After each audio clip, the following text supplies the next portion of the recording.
What do you think? So me and the kids are going to Cars and Coffee, which is a local car show that they have on Saturday mornings throughout the summer. And we're going to go check out the cars. A buddy of mine just got his first car, and it's a 91 Miata. Dad, I think that was the same green car and it was going to the... Yeah. You guys want to see his car? Watch out for the truck. I love Come here, Arlie. So on stage. Oh, nice. Little red express truck. That's cool.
What was your favorite car? My favorite car was your truck. Oh, that's nice of you to say. And my favorite trucks were the turquoise one. You like the turquoise truck? Did you like any other cars that you saw there? I like the turquoise truck. What about that motorcycle you found? That was pretty cool, wasn't it? It was really cool. Daddy. What's up, girl? That's a good smile. So at the moment, the truck's running really well. Knock on wood. I got something fun here. Can you read that? Rusty metal primer, some painter's tape, some things to roll paint in, a little bit of acetone, and some Royal Blue Rustoleum for metal. Now, what would I be using all this for?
I've been making a mess. The whole point of this paint job is not necessarily to be pretty, but just to give the truck some more personality, as if it didn't before.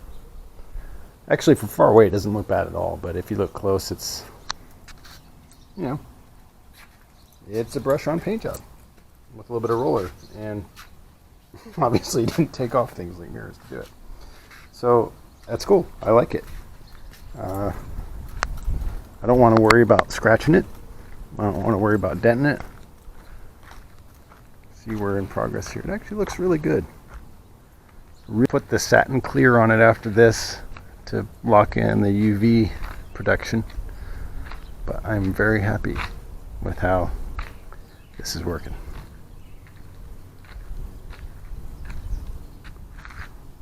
What does it cost to do a paint job like this?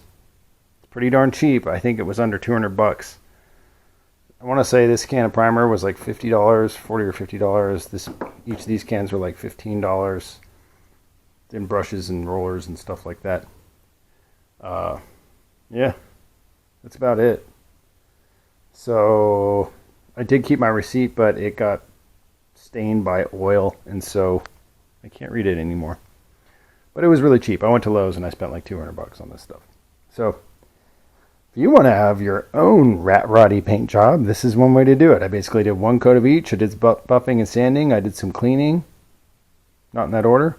I cleaned first, buffed and sand, cleaned again, spot primed, cleaned again, first coat of paint. Then I'll clean one more time and I'll finish off the clear coat. This is a satin clear coat. You can choose a gloss clear coat if you want. In fact, I kind of like the gloss look a little bit more, but I'll put the satin on there and see how she does. I'll put the satin on there and see how it goes. But I'm going to call this paint job pretty much done, and I'm happy with it. The truck looks really good. I just drove around the block, drying the paint, and everybody's like, yeah, it looks good. They really like it, so it's fun. It's fun to drive an old car around.